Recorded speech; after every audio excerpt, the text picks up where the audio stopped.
Alright, welcome everyone. We're Semblance of Sanity. I'm Caleb. I'm Jacob. And we're here, of course, for My Hero Academia. Episode 20 of Season 2. Mm-hmm. Now, listen up. A Tale from the Past, I think is what it's called. Okay. That basically screams exposition dump and one for all explaining. Yes. Yes. So, are we going to meet the big bad this episode? No, not necessarily. Okay. I feel like this is going to be a thing of more of a Deku All Might conversation. Sure. Yeah. Like, well, okay, we won't meet the bad guy, but we could see the bad guy. Sure. Like, in the past. Right. That's a huge possibility. I just don't think we're actually going to meet them. Right. Yeah, it's not going to be like the whole episode is back in time of, showing the battle or anything like that. No, I'm saying we could do that, but that's not actually meeting them. Okay. Sure. I'm meaning... In my mind, it's meeting them just because we don't know what they look like yet. Okay. Yeah. I'm thinking of meeting the bad guys, meaning like we actually get to physically see them like as the bad guy. And my thought is that this bad guy has some kind of past with All Might. Yes. Therefore, there was a moment where he wasn't a bad guy. Not necessarily a good guy. Okay. Just was a person. All right. And, whatever that change was that transitioned him into that. I would love to see that. Is going to be really interesting. Yeah. Should we just get into this? Yeah, let's just do it.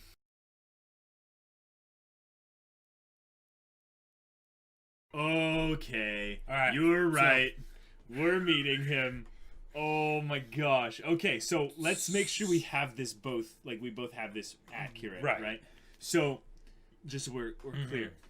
All for One was the original quirk. Right. It had the power to stockpile and give out quirks. But also by stealing quirks, so actually taking quirks. But when it gave powers to other people, there was problems with it. There were problems that Nomu, not all of them went smoothly. Like, right, exactly. It would mix or it would shut them down. Yeah. And then he had a quirkless younger brother, who was the one with the sense of justice, who probably wasn't really that much of like a superhero like All Might. He was just like someone who wanted to do what was right. Yeah. And he ends up getting the quirk to stockpile quirks as well. So here's where I'm confused of. I think it was that he already had a quirk, but it was a useless quirk because it was yes, I'm saying what did All for One give him? It was the stockpiling.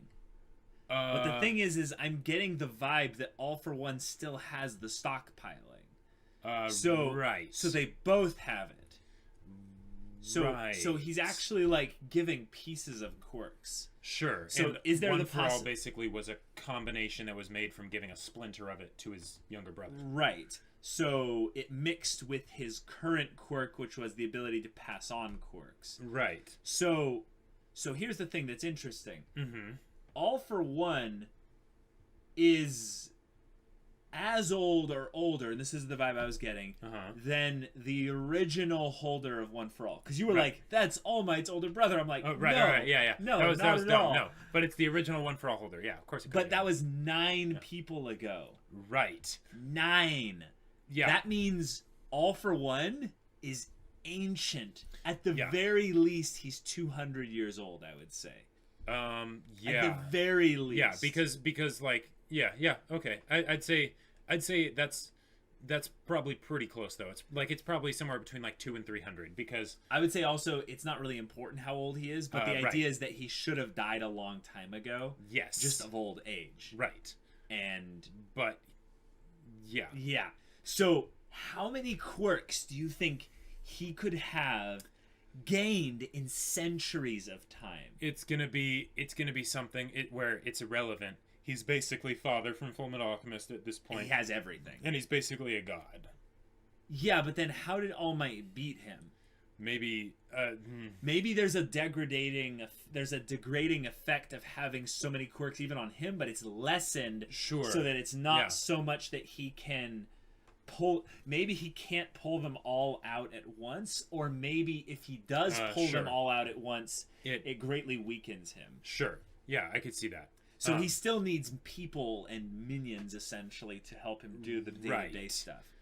It's just that when all is said and done, he is a god of matter and mind and the physical and all that stuff. Well, and it could also be just that, he has a lot of quirks, but the quirks that he has might not be that powerful on their own.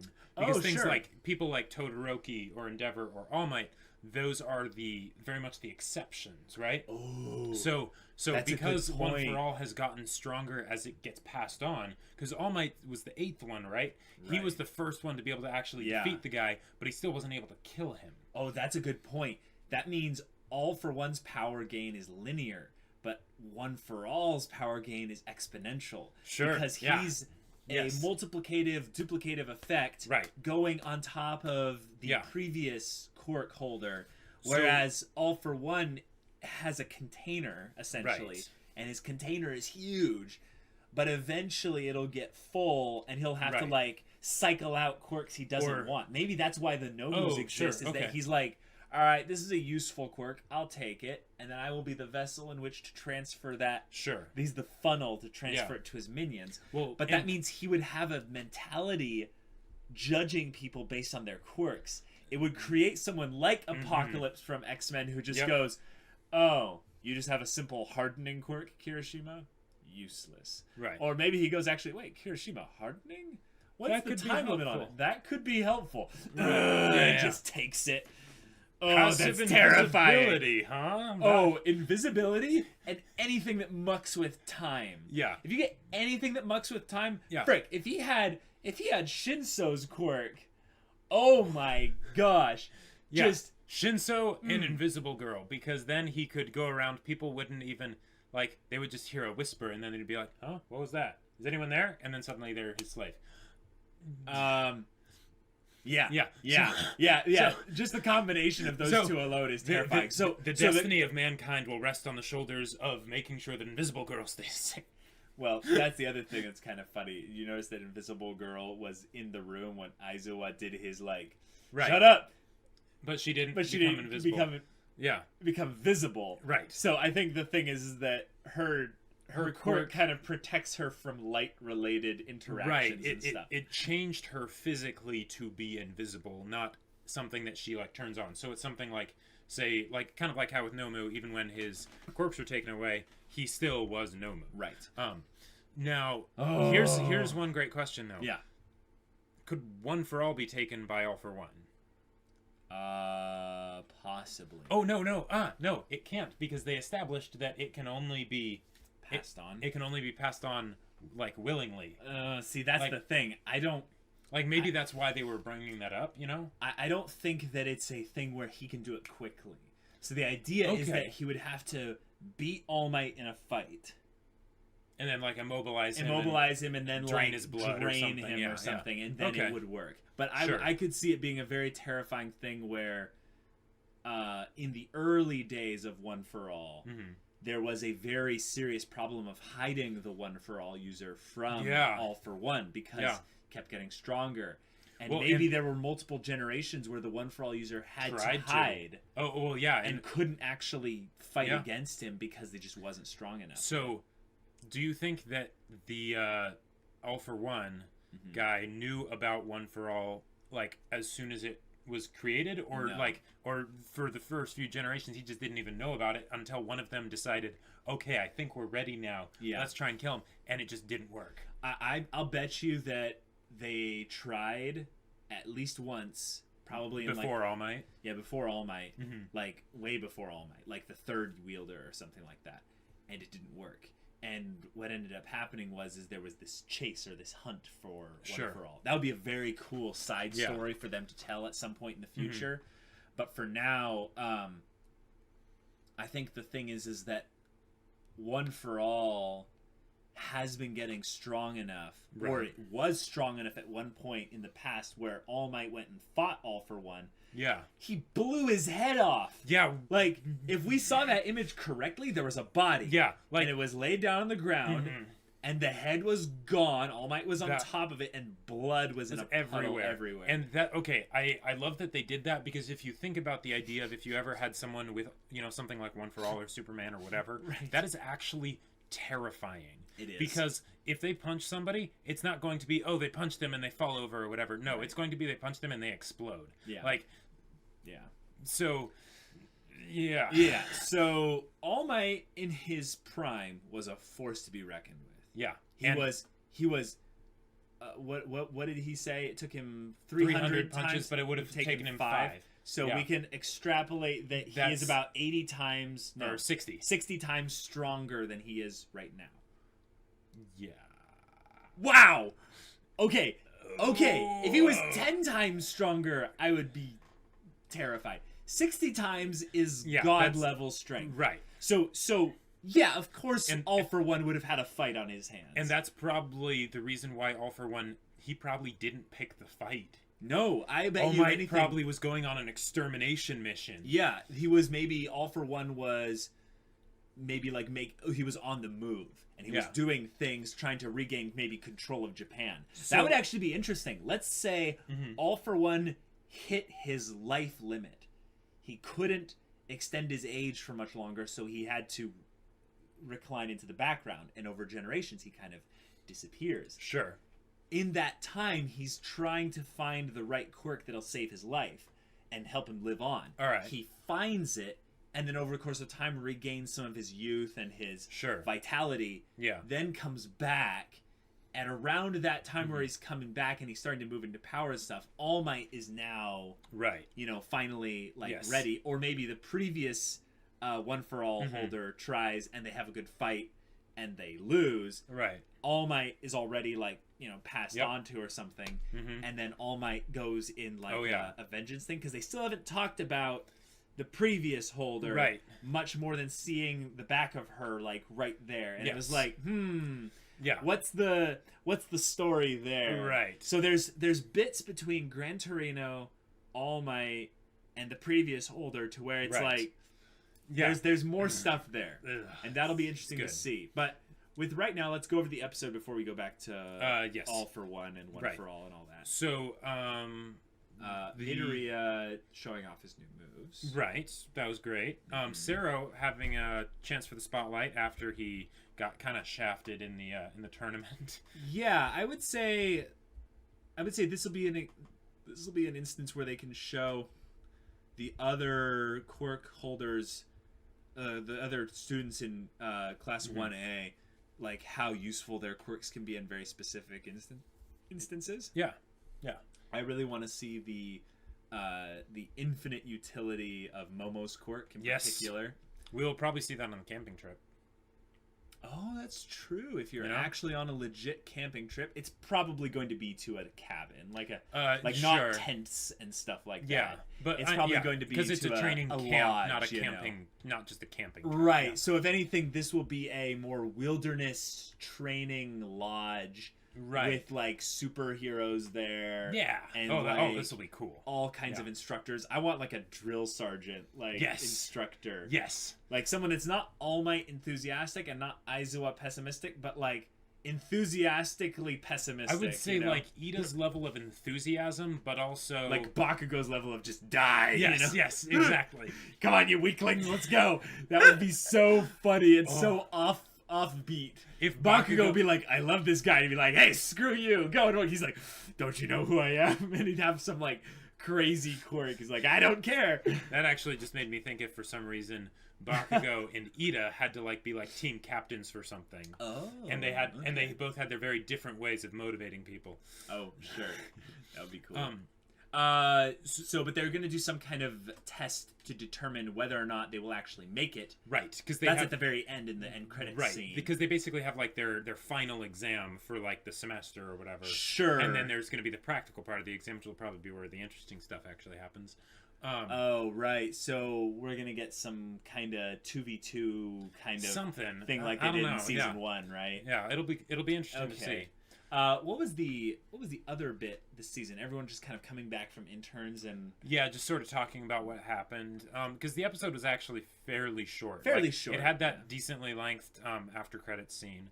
I liked Uraraka's aura just being like, I am now one with the ninjutsu. Yes, that was so good. It was so perfect because imagine we can just infer she has a black belt, or at least like a decently high belt in one martial arts specifically.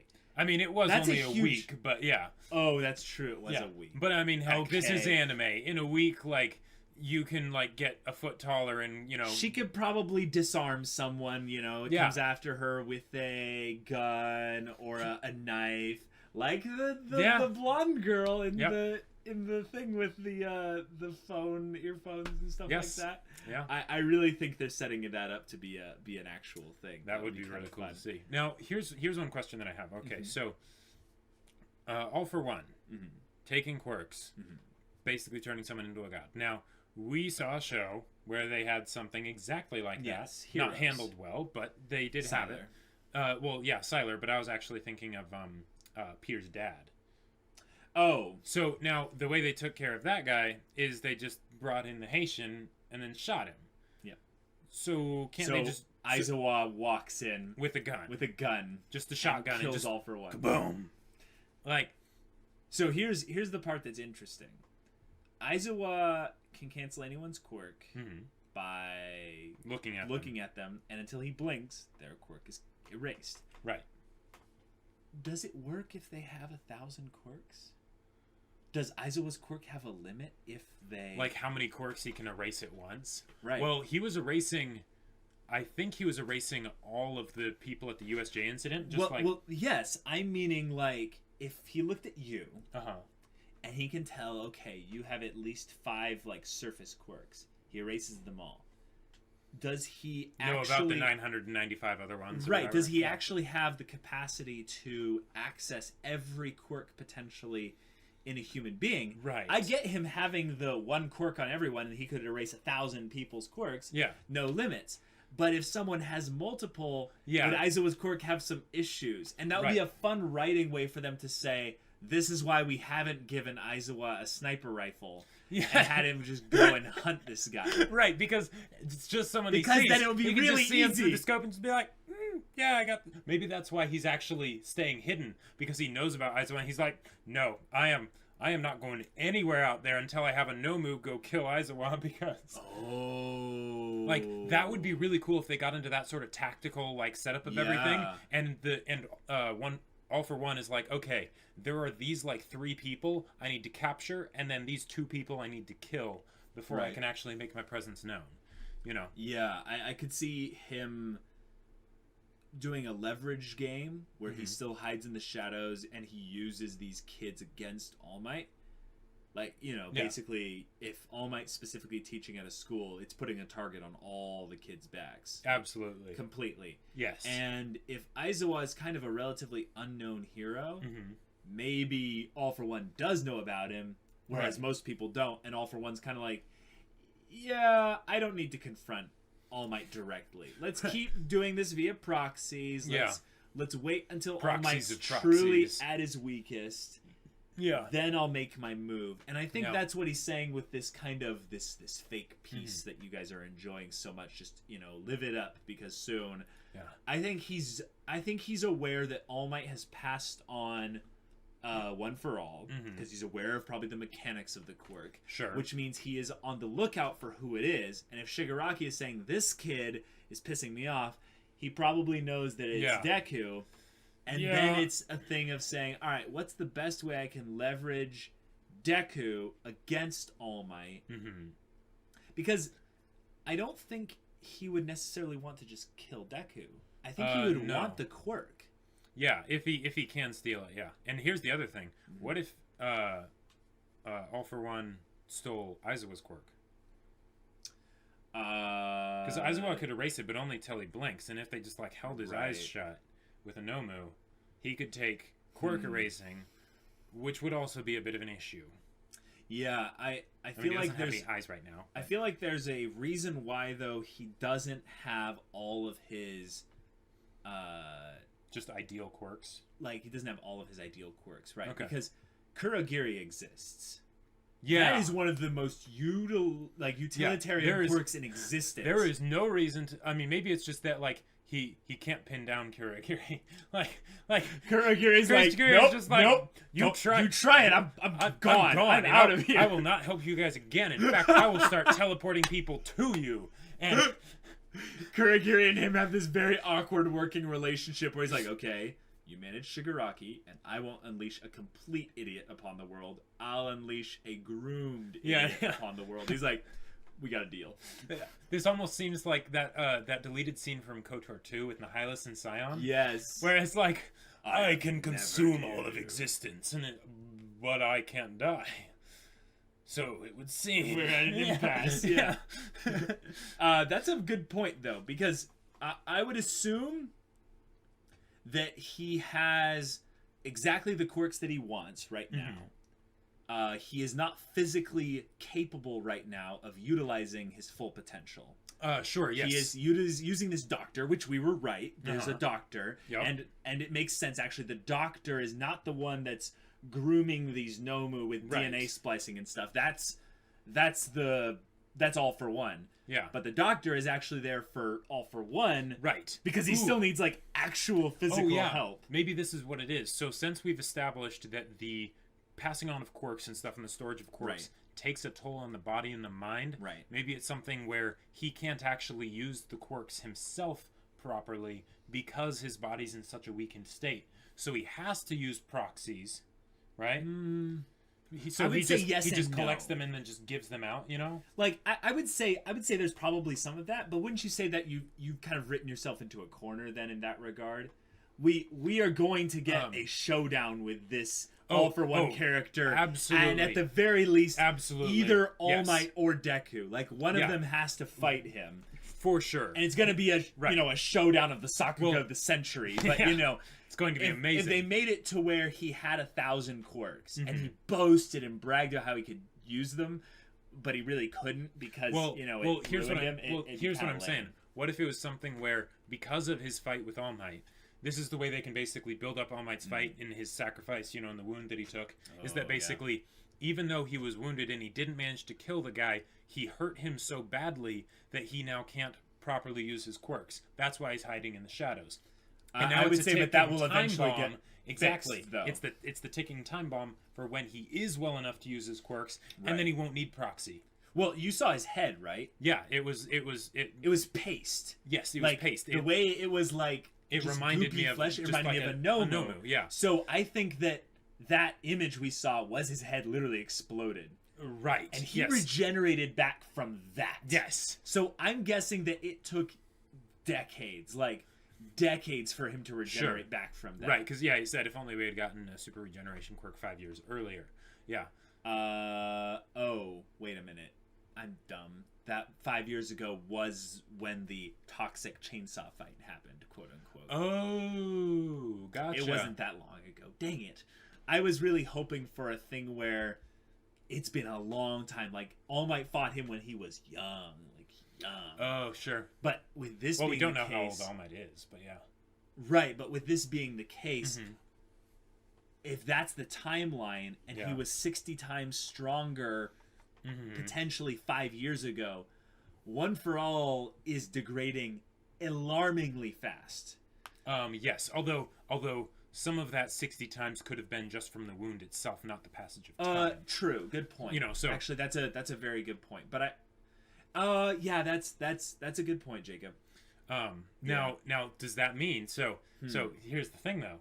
He passed it on to Deku, right? Yes. So that means that 60 times as strong is what Deku has to look forward to. Except not even that, because it gets stronger with each time it's passed on. So he can go even further beyond. Yes. Yeah. Plus Ultra. So when Deku really he is on the path to become the greatest hero. Until he passes it on. Right. So one of the ways that this story could go is you're building up the All For One character. Yeah. But he's grooming his own replacement in Shigaraki. Exactly. Yep. So if All For One is a megalomaniacal, massive villain, kind of a father type from Full Marcus Brotherhood, just the dark force, is he actually Endgame? I don't think so. Well, because that's the thing. That's the interesting thing. Yeah. Because those kinds of villains, you can have them, but you need a more personal villain, and they're totally setting Shigaraki up to be that. It was the same thing with Ozai and Azula, right? Right. So So the question is, and this would be really cool if they did it, will they get rid of the father, the All for One, before Shigaraki? And then it ends up being the two proteges. Well, yeah, I think that's the point. That would be so good. Well, that's the thing, is I think they want Shigaraki to have character development. Right. So he will become something more over time. I would say slowly. But sure, if we think about this from a meta perspective, like, we're in episode 20. Yeah. And let's say within the next 60 episodes or so, we get a All for One, like, big fight. Like, do you think that could happen in 60 episodes? Okay.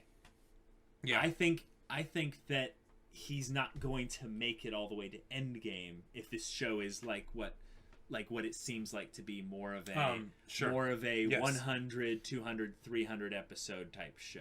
I don't think it'll necessarily go that long. You don't think so? I mean, it might go to like where it's past 100, but I don't think it'll go to 200 or 300.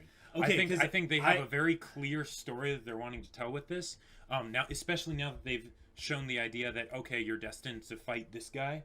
That gave me some serious Airbender vibes. But that aspect is so cliche that I feel like this show will go even further beyond that. Okay. It's the idea that when All for One finally comes out, it's the way of showing what Shigaraki's potential is. Right. With actually more that even Shigaraki could go beyond. So, but if they do that, then would you say that Shigaraki is the end game? Yes. Right. So, and I think that's great because Deku's endgame. Because Deku's endgame, yeah. And that means that they established the main villain at the very beginning when they first introduced the idea of these supervillains, right? And you're supposed to look at him and go, "Who's this punk?" Like, well, yeah, who's this punk? But also, this guy's terrifying. Like, there's no, he's terrifying, but it's like, okay, some big muscle blob, and then there's the portal guy. Ooh, that's cool quirk. Right. And then there's the guy with all the hands, and you're just like, okay, there was a lot of effort put into that character design. This person's important. Yeah. The part that gets me a little bit weirded out, though, is, does that mean Deku is going to have to kill All for One? Or is All Might going to have to kill All for One? Like... Or maybe Shigaraki kills All for One. I feel like this is the type of character where you can't just lock them up. Right. They have to be dead. You have to either turn their head into paste and make sure that all of their body is paste, or you have to keep their head on a spike in a glass jar, keep it next to your bed, and falling watch it every down night. Endless chasms. Nope, unless you already have their head. Like, yeah. But this is the thing, though, is that if he has all this power, right, who actually can stop him? See, this is one of the things where I'm really excited, because they could do something where it's actually about basically a team fight. You have All Might, you have Deku, you have Aizawa, you have like all of the awesome heroes. You can have a ton of them die. But then, who's delivering the final blow, Deku or All Might? Like it kind of has to be one of those two. Yeah, it kind of does. I almost feel like if it's Deku, he wouldn't necessarily kill him. Right. So and I feel like in that aspect, it has to be All Might. Right. That's what they could do. Deku is the one that sort of needs to do the final blow, right? Because All Might's on the way out, or he'd probably be out by the time this fight actually happens. Possibly, yeah. But then what if that was the way that they had the last of All Might's power go away? Yeah, that's actually the thing I think would be more likely. He gives the absolute last of it, so that way Deku won't have to. And then after that, All Might dies from Shigaraki or something, or, Right. If we have All Might and All for One basically just going all out, no pun intended, that would be a way where they could either kill All Might or really just end his story as being All Might. Exactly, and say the torch has officially been passed on. Yeah. Yeah. All for One feels like right now he would beat All Might. Yes. And he knows it, he just wants to be 100% sure. Exactly, don't take chances, yeah. So maybe there will be the team fight, and it's the build-up to the point where All Might and him actually fight. Sure. And then maybe Deku has to save him, but All Might's like, no, I will do this. And it's like, no, you're gonna die. He's like, I don't care. I'm taking you down with me. And I want there to be a personal aspect to it, not just the you're evil, you're the corruption, you're the culmination of my destiny and why I have to stop you. Here's the way they could do it. What's that? So because they've sort of established the whole kind of like previous avatars with the One for All. So the brothers. Right, the brothers. So the original One for All and All for One, they probably like that's one of the reasons why I was thinking like unless this is the same All for One wielder. I think he's saying it is. There's no passing down. Right, there's no passing down of the All for One, but with One for All there is. So if there was some basically like, I don't know if they'll do this, but like past life connection type stuff, so that they're like, no, we realize, we feel what it was like to be the little brother watching you do all these terrible things. Wow. We have to stop you. Right? Yeah, that's a real possibility. That would be huge. I mean, I don't think that's where they're going. Maybe I don't think so either, but maybe cool Deku will be one of the few that will get access to the memories of the previous holders. Sure. And that would be really intense in a really cool way. It could be kind of dark too, because he might get access to All Might's memories, and he could see things that he doesn't want to see. Sure. That just sounds awesome. From a storytelling perspective, they have set up a new arc by doing this. They absolutely have. They have set up a couple, right? So there's going to be the training bits that we'll go through now, and there's at least 7 episodes, I think, left. This was episode 20, so I think there's 5 20 more. I think there's 5 more. So if it's 2 cores, there's 5 more episodes. I don't think we're really even going to get into any like real villain stuff then. No, I don't. Because think so if they do an exam, and it's not just some written thing, right? You know, which I'm guessing it's there's not. There's the 2-parter, the written and then the practical. That's how it always is, right? Exactly. Yeah. So the practical part could take, at least 3 episodes, maybe 2. I'd say let's have it take 2 episodes. Yeah. Oh, and that's a good point, because the exam comes before the training camp. Well, it's to determine who goes to that or summer school hell, right, as Aizawa puts it. I kind of want like certain students to go to summer school hell and then come out like actually stronger. That would be like like Mineta. Like maybe he doesn't get his wish of going. Sure. What if Bakugo passes the exam, but he decides, you know what? No. Or well, actually, summer school hell, is that like schooling hell, or is that like hero training hell? Because they're going to the training camp. I think it's more of a thing of you on the side of like you being a hero, you need some work done. Like you're not proper hero material right now. And you're saying they could do that with Mineta and have him come out the other side and actually be like a halfway decent character? I don't know. Maybe. We can dream. I mean, there's a lot of characters that are side characters also that, right. You have nothing really to... And then we could always hope that bring into the fray. Shinso and Mei eventually get into Shinso, class Sasageo. Hatsume Mei, I think she's a good character where she's at. Sure. I don't think she needs to join the hero course. But Shinso's whole thing was so strong. Agree. It's like I know they have a whole lot of characters right now, but they have to do something. Hey, as long as he hides in the background, All for One doesn't know about his quirk. So that's true. That's a good That's thing. true. And that would be so awesome if but terrifying too, because that means All for One could theoretically get his quirk if things went badly. But but there's another aspect. These new villains that are coming into the fray, right? Yeah. What if one of them kind of presents themselves to Kurogiri or Shigaraki or something like that, and like, what can you do? And it's like, well, this is my quirk. And they're like, okay. Later that night, it's like,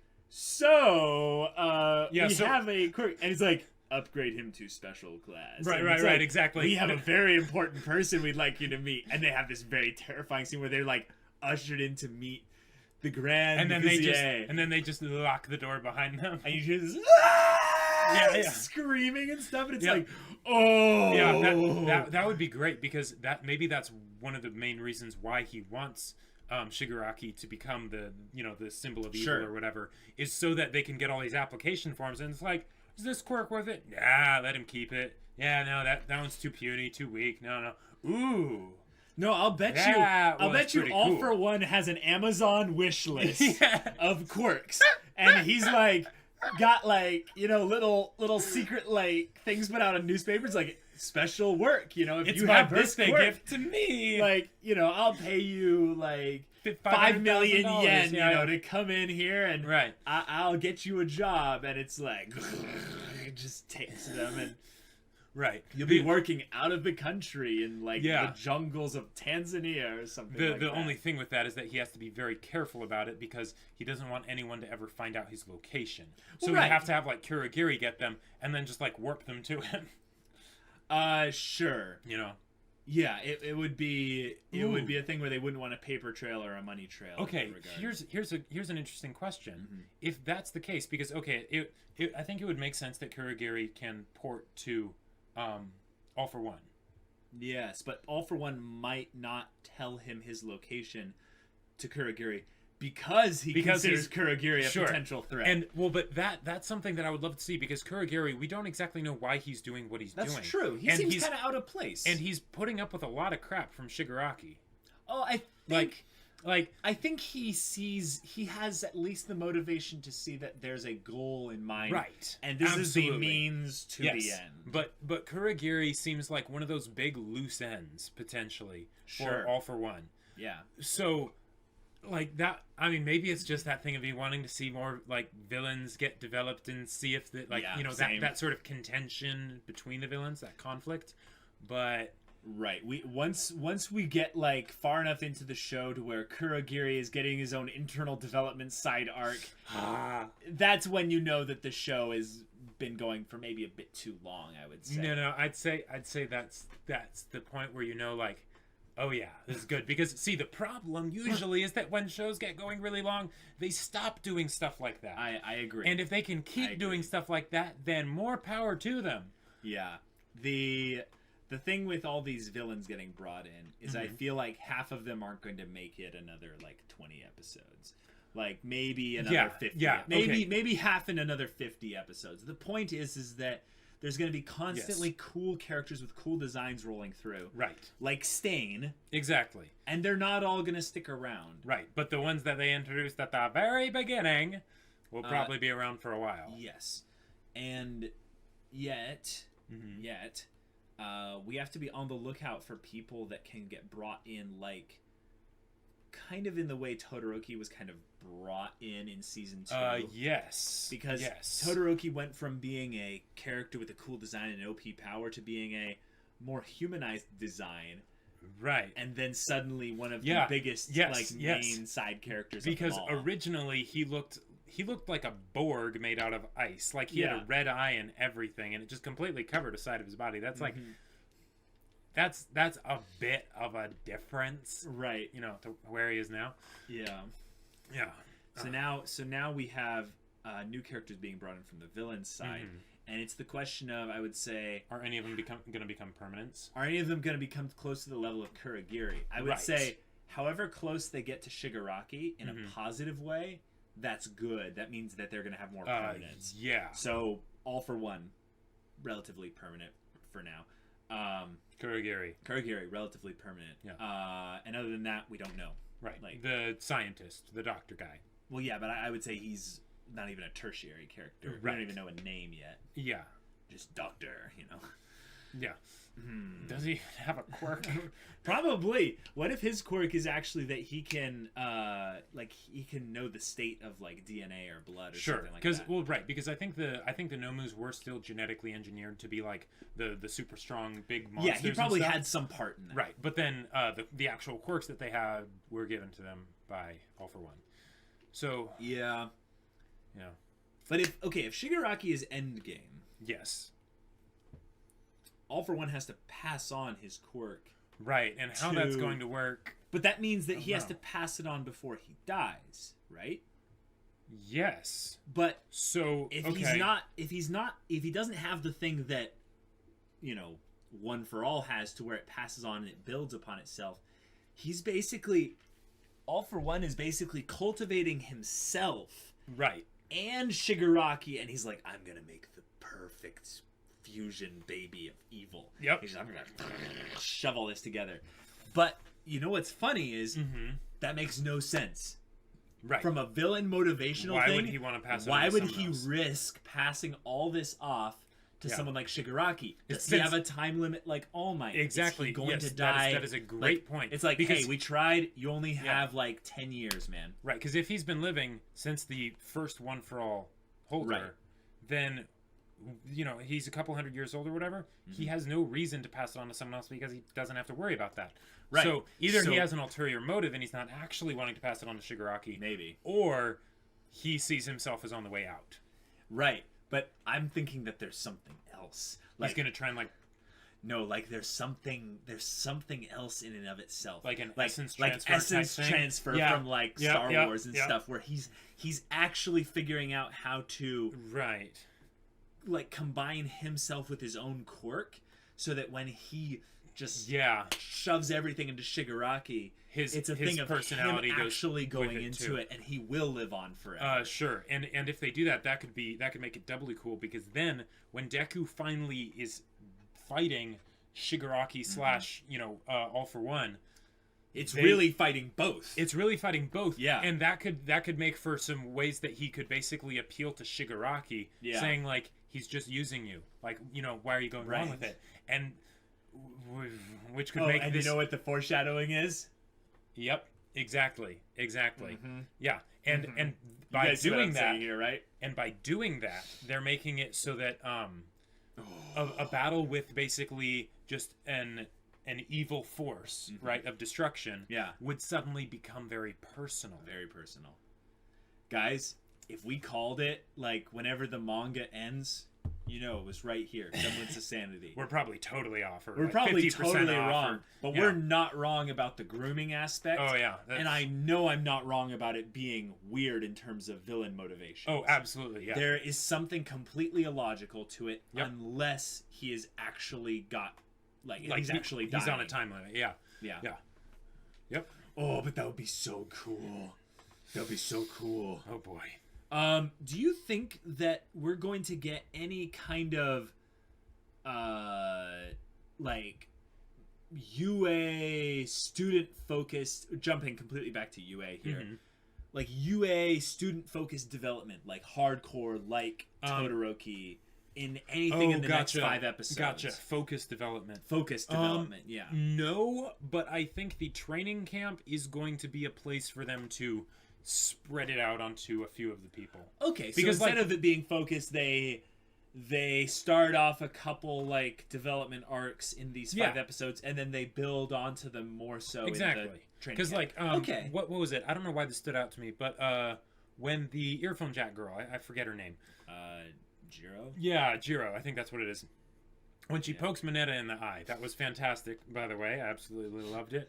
Yeah. But then she has that comment to herself. Oh, like, she's like, he didn't mention me. He didn't mention me. He didn't lewd me. Yeah. I think that was more of a comedy kind of sad line. With the whole kind of yes. I think so too. But things like that,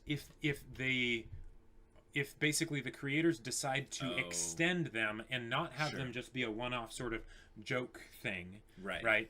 That could be a point of development. That could be a point of development, or or other things like that could be brought up in the training camp, and those kinds of things are great ways to have the UA students bond with each other. Because if you can't develop the characters as individuals, the next best thing to do is to develop their bonds. Right. So, which kind of is developing them too. But it's all kind of it's all wibbly wobbly, timey-wimey. Exactly. Yeah. So, I really am just reemphasis over and over and over again until it happens. Momo, freaking develop Momo already. Yeah. Like I need it. I want it. It has to happen soon. I don't like that Uraraka is kind of best girl by just screen time. Yeah. I like Uraraka as a character. She's awesome. I like Sue as a character also. Yep. I feel like they need to give them like more to their characters. Specifically just why do they want to be heroes? Come on. Yeah. Uraraka. We found out first season of season 2. Yeah. First episode of season 2. Momo, Sue. Don't know. Invisible Girl. Come on. Of all the characters in this show that are from she's US, like in the bottom 5 of like gonna get bottom 3 maybe. No. There's two random strong dudes that don't like we don't even know the names. Sato. I actually rewatched some of the beginning of season 2, and Sato is the name of the guy who's strong. Well, okay then, but there's still Ozuro, who's basically just like the friends with the invisible girl, with the tail, and then I would say even more so is you can't remember? I don't remember his name. No, the guy with the stone head is what I've just been calling him. That's what I was talking about when I mentioned the animal two strong thing. guys. Yeah. Well, we don't know that he's strong. I'm guessing he's strong, but he could just be a bigger guy, Jake.